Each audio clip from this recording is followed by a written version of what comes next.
I used to be a proud pauper, all I wanted was Kevin's love. But after he blacklisted me once, I learned my lesson and obediently accepted the resources he offered.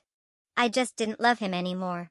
Later, when he was hospitalized after a car accident, I had just returned from Fashion Week abroad and went straight into filming. By the time he recovered and was discharged, he pinned me against the doorframe, eyes red with emotion. I got into a car accident. I looked at him with confused eyes, staying silent.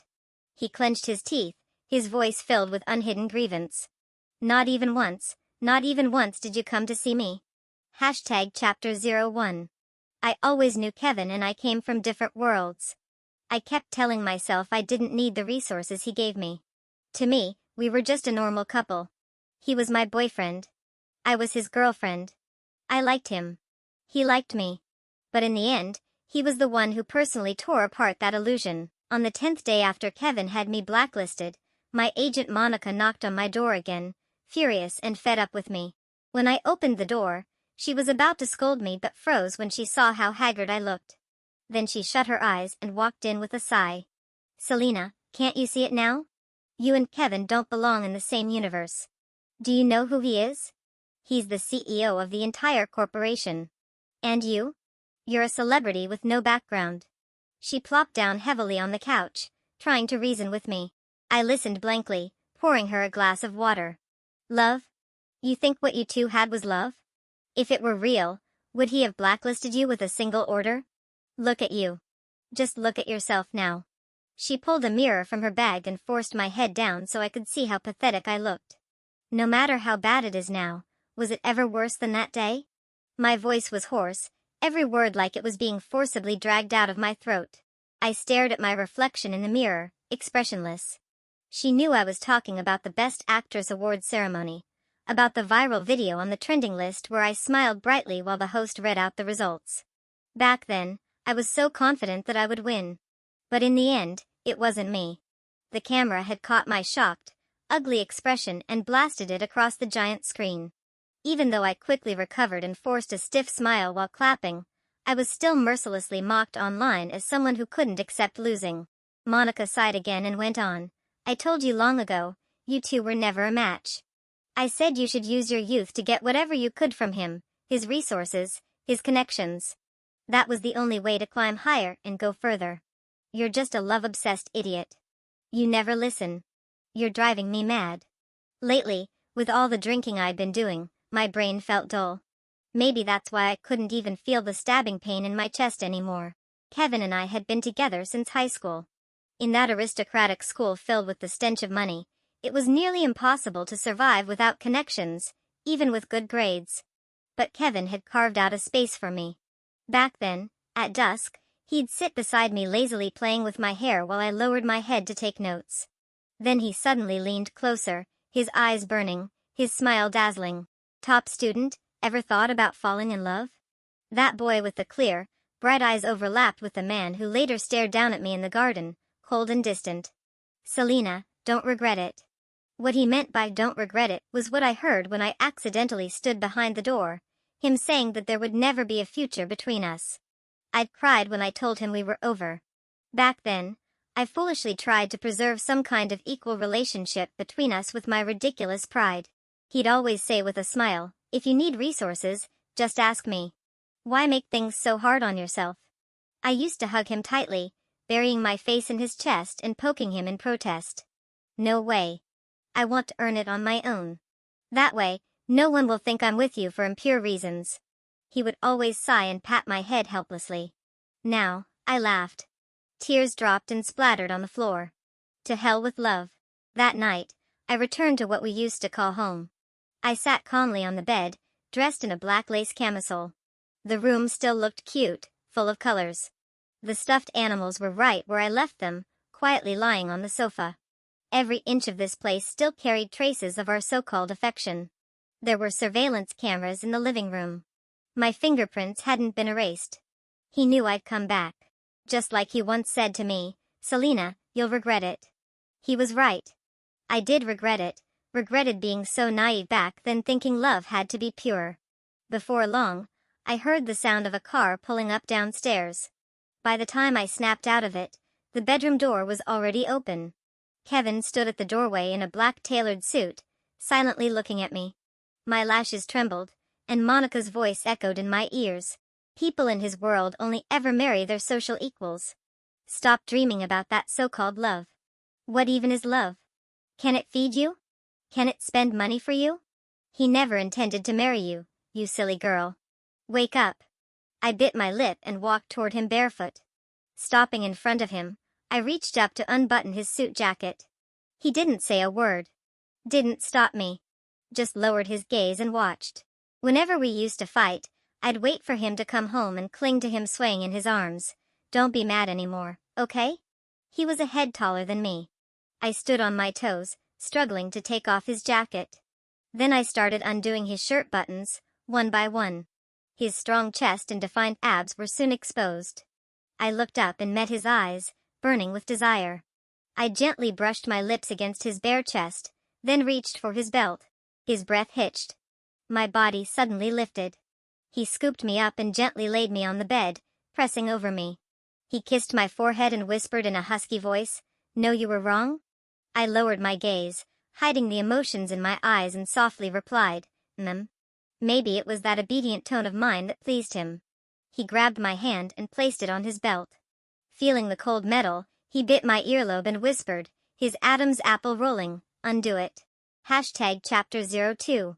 Once everything calmed down, I lay there listening to the man's steady breathing beside me.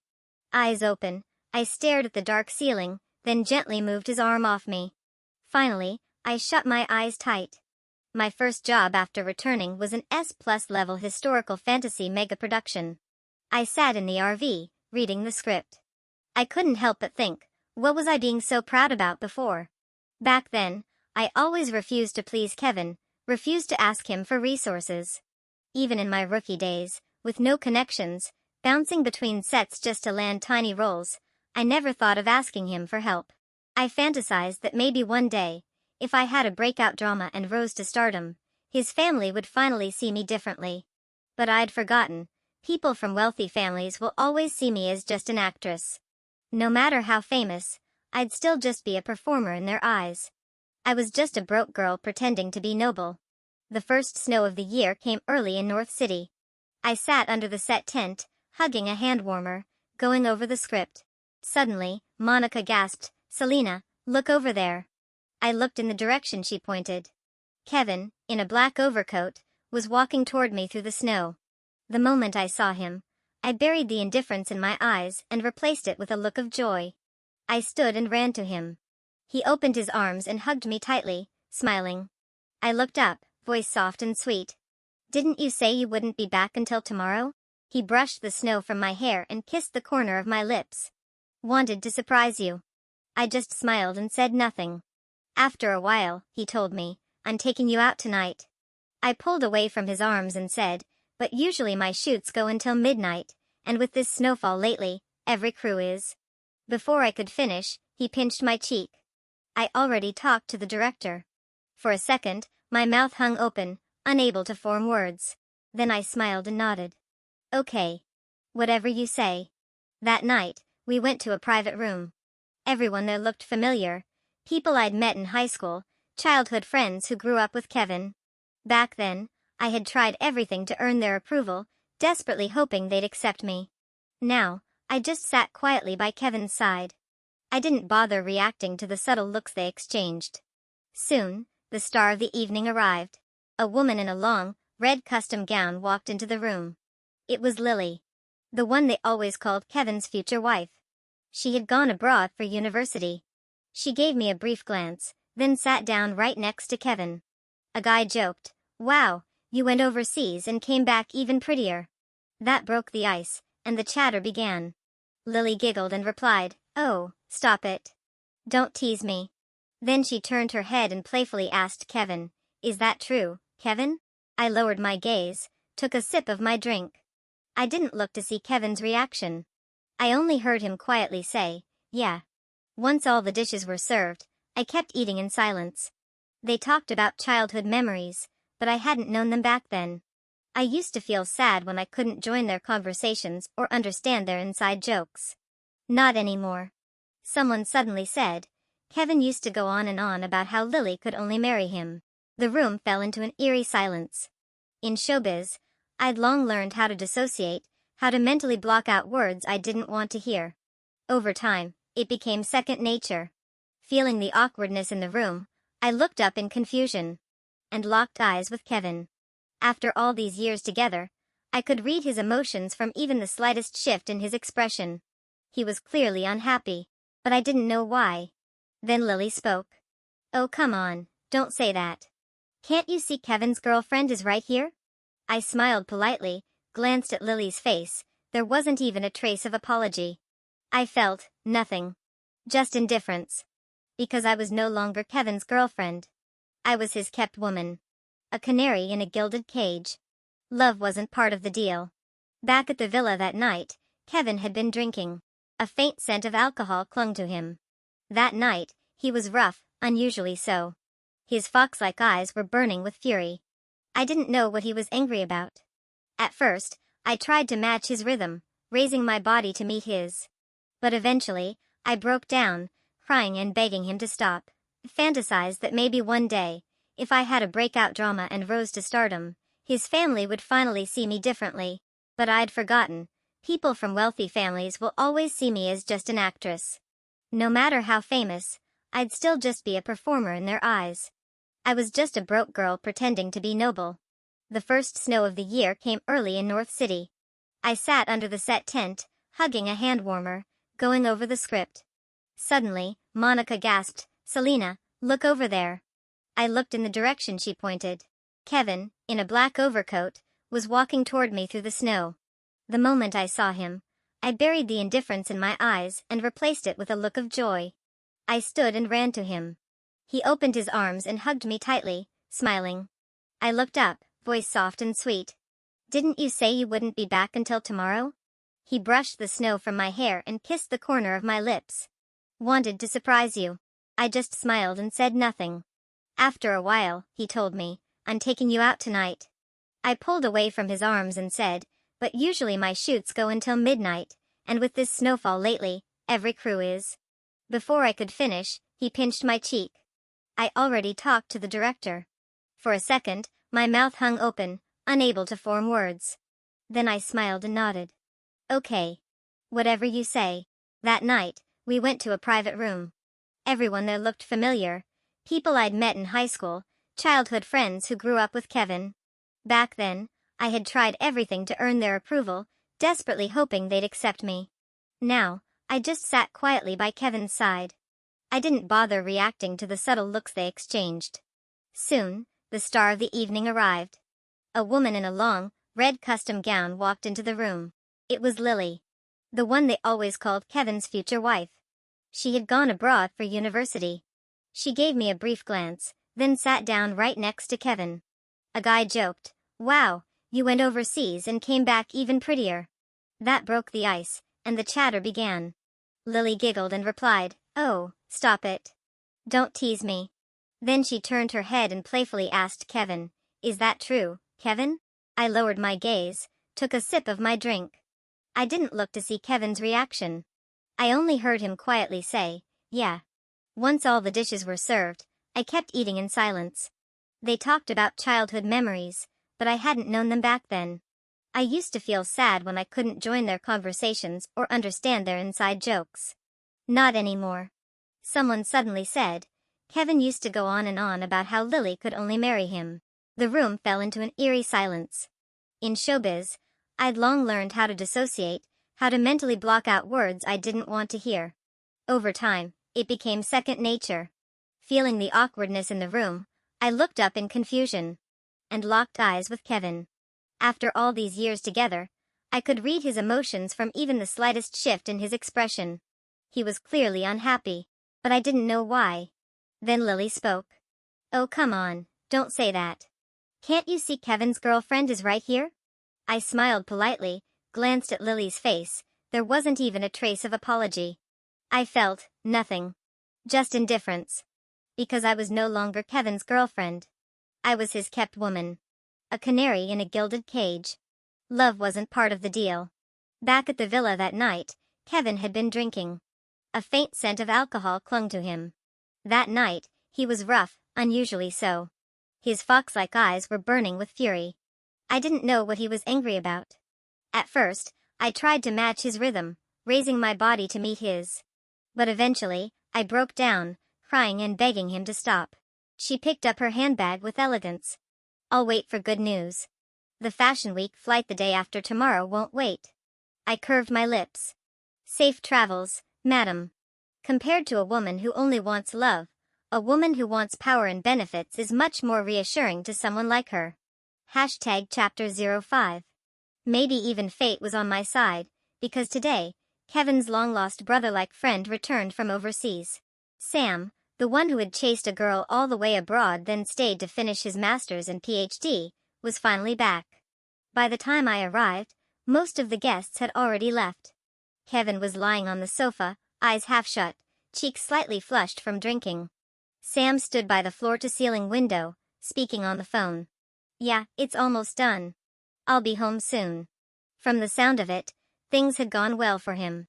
When he hung up and turned around, he adjusted his rimless glasses and smiled. Long time no see, sis-in-law. I walked over to Kevin and smiled lightly. Long time indeed. Are you planning to settle back here? Yeah. My parents haven't been doing too well these past few years. It's easier to take care of them here. Then he added, don't blame Kevin, he only drank a little because I just got back.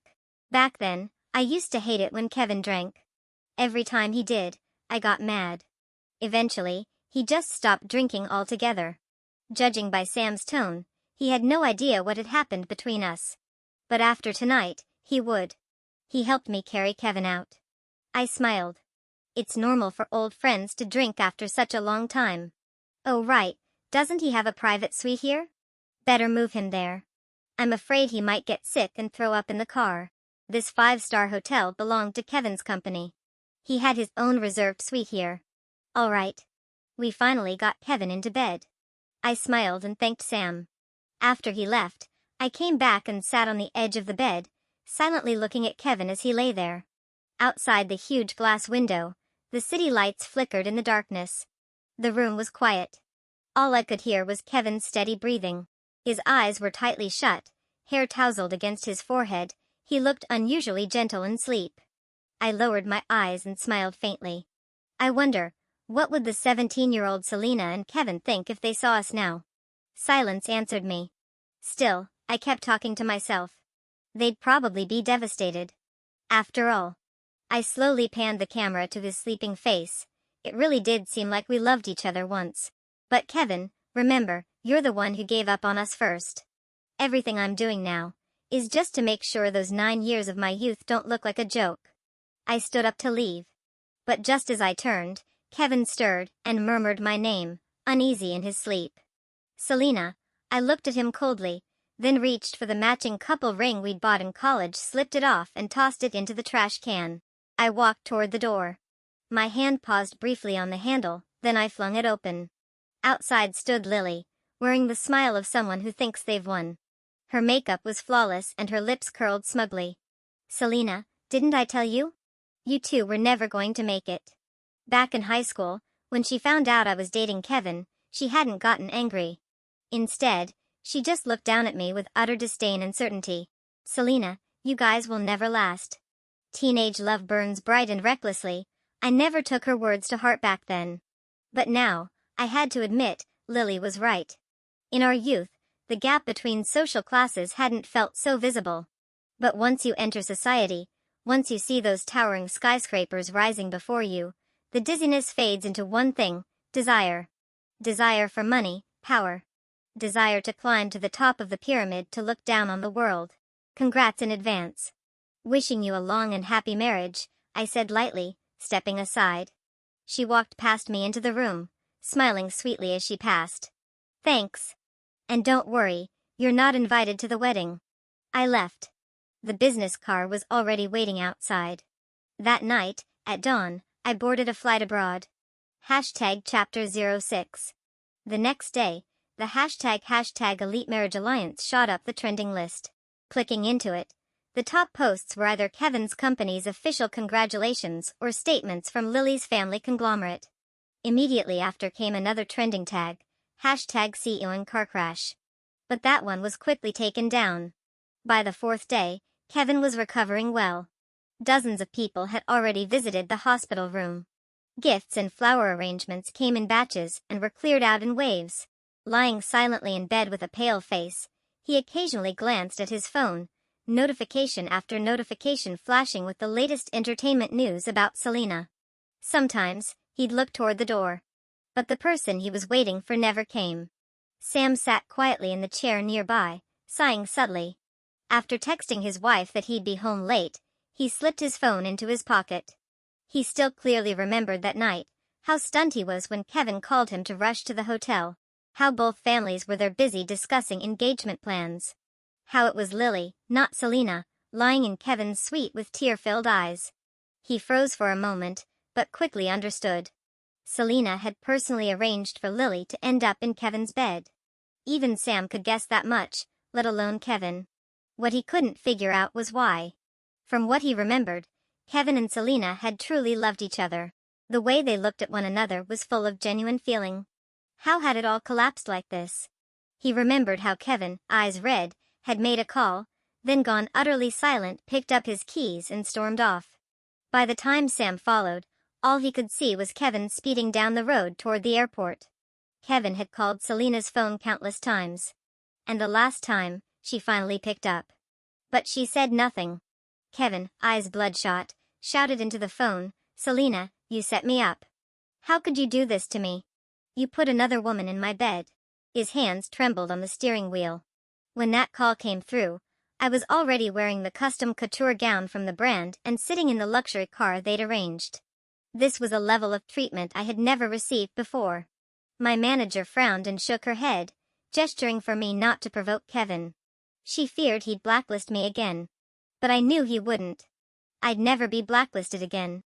My voice was soft, gentle. "Kevin, you said you'd never marry me. So I helped you marry the one you wanted. Shouldn't you be happy?" I really didn't get it. Wasn't this the outcome he wanted? There was a long silence before his voice came through, hoarse and choked. "Can we talk? Please, let me come to you. Just talk to me. You can't do this to me." I gave a quiet laugh. "Kevin, what is there left to talk about? There's nothing. What I did was for your sake. You should be thanking me, not blaming me. Don't come. I'm hanging up. Because between us, there could never be a real future." The moment Kevin slammed into the guardrail, his mind flashed through countless memories. And at the very end, he saw their first meeting. That time Selena had been tricked into the equipment room, locked in from the outside. Kevin had been in the back of the room and heard the door slam shut. Annoyed, he pulled out his phone to message someone to come unlock it. Then he saw her. Selena didn't cry or panic. She just found a spot near the window where some light filtered through. Calmly, she sat down and pulled out a vocabulary book from her pocket to study. Kevin had been watching her with crossed arms, thinking she was oddly composed, until a rustling sound startled him. Looking down, his soul nearly left his body. A few dark rats were sniffing their way toward him. Selena looked up at the noise, her eyes dewy and puzzled. She clearly didn't expect anyone else to be there. He panicked, but then heard her softly say, "Don't be scared, just be careful. They bite." Kevin had thought she was joking. But looking at her serious face, he gave up on dignity and shuffled over to sit beside her. She looked up, wide-eyed, meeting his gaze in confusion. In that split second, Kevin saw a girl in a school uniform standing in the light, tilting her head and smiling at him. It was the smile he hadn't seen in a long time. #Chapter 07. After returning from Fashion Week abroad, I went straight into filming. During that time, Sam came to see me. He stood beneath a tree, brow tightly furrowed, clearly unable to wrap his head around how things between Kevin and me had ended up like this. I kept my eyes on the script. He and Kevin were fundamentally different. Since high school, Sam had chased after one girl. He made up his mind to marry her when he grew up. All these years, his heart had never changed. He had seen how in love Kevin and I used to be, so he just couldn't believe that Kevin didn't love me anymore. Time passed, and the sun began to set. Finally, Sam sighed and looked at me. "You should go see him. Maybe it's all a misunderstanding." You've been together almost 9 years. That kind of love doesn't just disappear. I slowly pulled myself out of the script and looked at him. Resting my chin in my hand, I said out of nowhere, "Do you know what I studied in college?" He nodded slightly. "Business management. Kevin told me once." I gave a little smile. Lately I've been thinking about something I learned back then, a concept called the law of diminishing marginal utility. Do you know what the utility curve looks like? I smiled, raising my hand and mimicking a downward sloping gesture. Picture this, a girl absolutely loves cream puffs. On her way home from work, there's this famous bakery. Every day, she looks forward to rushing in to buy one. Sometimes, when she's really craving them, she buys 2 or 3. She walks home happily, savoring every bite. At first, it felt like bliss. The cream puffs were amazing. But one day, she walks past the same bakery again. What do you think happened this time? I asked him with a faint smile. He frowned, thinking. He wasn't stupid, but he said nothing. I lowered my eyes, watching a tiny blade of grass sway in the wind. This time, she didn't rush in with excitement. She stood at the entrance, took one whiff of that once delicious scent, and felt sick. She turned around and left. She never bought another cream puff again. In fact, just the smell now makes her nauseous. When marginal utility hits zero, any added consumption not only fails to bring more joy, it actually takes joy away. Back then, I memorized that curve just to pass a closed book exam. Years later, I realized, what they taught us for economics also applies to love. The filming location was in the mountains. A gentle breeze blew, quiet and calm. After a long silence, Sam eventually walked away. I watched his figure disappear into the distance, then quietly turned my gaze back. Just then, the director called for me. I picked up my script and headed over. Maybe it was coincidence, maybe not, but the shoot was happening at Cheung Mountain. The first time I filmed here, I was just an anonymous extra playing a handmaid accompanying the female lead to pray at a temple. Now I was the lead. The entire show rested on my shoulders. After a take where the wind kicked up dust and dirt, I turned slightly, and in the haze, Kevin was there wearing a white shirt, just having come from work. He smiled and poked at the fake bruises on my face. "Hey, don't mess up your battle makeup. The director will scold you." He squinted his eyes and smirked. "If he doesn't pick you as the female lead with acting like that, he's got no taste." I quickly slapped a hand over his mouth, eyes wide. "Are you trying to get me killed?" Okay, my bad." Kevin laughed and raised both hands in mock surrender. Sam said, "How could 9 years of love just vanish? But some problems have no solution. And only at the end do you realize you missed a condition or plugged in the wrong number." The mistake started with the very first line of the equation. Wasted paper. Wasted time. How tragic. We were doomed from the beginning, wrong from start to finish. #Chapter 08. A few months later, I skyrocketed to fame thanks to a political thriller that went viral. In just a few days, I gained millions of new followers. During this time, I was in the spotlight everywhere. The investors threw a celebration banquet, and at that event, I saw Kevin for the first time in a long while. He looked much thinner, his facial features sharper. A scar from the car accident split one of his eyebrows, making him look even more distant and unapproachable. The director told me to offer a toast to our biggest backer, Kevin. Meeting his gaze, his dark eyes unreadable, I calmly raised my glass and smiled. "Thank you, boss." Kevin downed the drink in one gulp, eyes locked on me. The atmosphere shifted instantly. Everyone at the table was a shark in their own right, and I could feel their eyes flicking between us. But I didn't care what they thought. No matter what they assumed, it could only benefit me. Being tied to the company's name now, only a fool would object. Later, I excused myself to touch up my makeup. When I came out, Kevin, not at all gentle, pulled me into a private room. He backed me against the doorframe, eyes red. "Selena. I got into a car accident." I looked at him, puzzled, and said nothing. His jaw tightened, eyes full of unhidden grievance. "You never, not even once, came to see me." Hearing that, I reached up and gently touched the scar on his brow, then met his gaze with a smile. "But at the hospital, you had your parents, and your fiancé. What was I supposed to do there?" "This week. I swear, Selena, I'll take care of everything. Just trust me. He gripped my wrist tightly, desperation in his voice. His upturned fox eyes shimmered with emotion. Once I fix this, let's get married, okay? I tilted my head, my painted nails tracing slowly across his chest. Of course not. Didn't you once say we'd never get married? I watched the smile fade from Kevin's lips.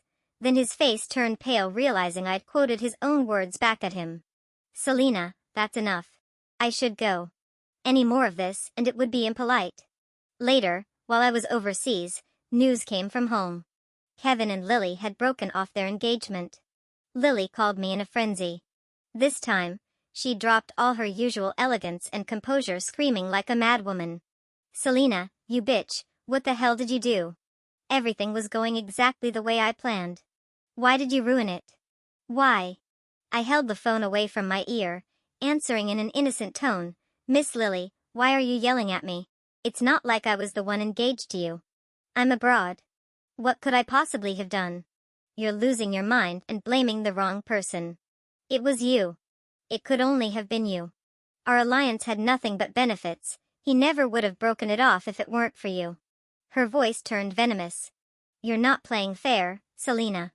I laughed. Miss Lily, did we ever make a deal? Did I promise you anything? She sneered. Huh. Don't think I don't know what you said to his mother that day. You're the one who sent me to his bed. If I tell Kevin everything now, don't think he'll let you off easy. I raised an eyebrow and leaned into the phone mic. I'll be waiting. #Chapter 09. Another winter arrived. After the last scene of the day, Kevin stood under a street lamp as if he couldn't feel a thing, the snow covering him head to toe. My agent frowned, unable to hide her sympathy. It's snowing like crazy. Maybe we should tell him to go home? I glanced at him coldly as I got into the car. If he wants to stand there, let him. Ever since he broke off the engagement with Lily, he's been following me around like an obsessed fan. But once you've fallen into a pit, scraped your skin and finally climbed out, why would you ever jump back in? That afternoon, after wrapping up, one of the girls in the crew, a bubbly college student, stood under a bare tree shaking snow off her head every now and then, her eyes always smiling. I was about to ask my agent to let her sit in the trailer to warm up when a boy in a black down jacket and messenger bag appeared in the distance. The girl's eyes lit up. She ran to him and leapt into his arms. I had just stepped out and the path was nearly empty. The boy held her tight, his eyes full of concern. Why wait here for me? What if you catch a cold? The girl giggled. I was scared you wouldn't find me. I missed you so much. You were gone so long for the competition. I just wanted to see you right away. All right, I'll take you for hot pot. The boy laughed, kissed her lips and tucked her hands into his coat pockets. The dim streetlight stretched their intertwined shadows. My eyes followed them involuntarily. That age is so beautiful. Selena, can we start over? Kevin's voice came from behind me. It was hoarse with a trace of a cold. His eyes were red. I looked up at the starless sky and blinked slowly. I hope this is the last time I have to say it, don't come back. I really don't love you anymore. All my feelings for you died that night in the 10 days after you blacklisted me. Wrapped in my coat, I stared at him expressionless as I stated a fact. Kevin's lips were pale. His eyes turned misty as he looked longingly at the couple disappearing down the road. We used to be like them too. I'm sorry, Selena. He forced a smile, took a few deep breaths of icy air and shook his head bitterly. I think I forgot. The reason I first joined the company was for our future. I fought to gain control of the family business. Even if my parents opposed us, it wouldn't matter. I was always going to marry you. That was my belief when I was 20. But somewhere along the way, I don't know what happened. Sitting in that position, I started to think marrying you wouldn't bring me any benefit. I told myself I should marry someone from a proper family. Someone who could elevate the company. Then one day, I realized you didn't love me anymore. You said you did just to keep me happy, but your eyes no longer sparkled. But how could you not love me, Selena? His voice cracked into a laugh as a single tear slid down his cheek. How could we ever stop loving each other? Snow fell again. Heavier this time, filling the sky. I turned and walked away. We met in a scorching summer. Fell in love at 17, young, naive and burning with passion. That love reached its peak the summer we both received the same college admission letter. But unfortunately before the next summer came we'd already lost our way. We part in this winter. No more meetings. No need for goodbyes. On high school math tests multiple choice questions sometimes say, if you're only certain one answer is correct only select that one. It's the optimal strategy. But many people get greedy. They mark a few extra options hoping they might be right too. If they guess right, they get 5 points. If they're wrong, they get 0. Gamblers always believe in what if. What if I'm just that lucky? On the ride back my chest felt like it had been sliced open. Cold air rushed in from every direction. What a pity. I wasn't the lucky one. Then again maybe I was.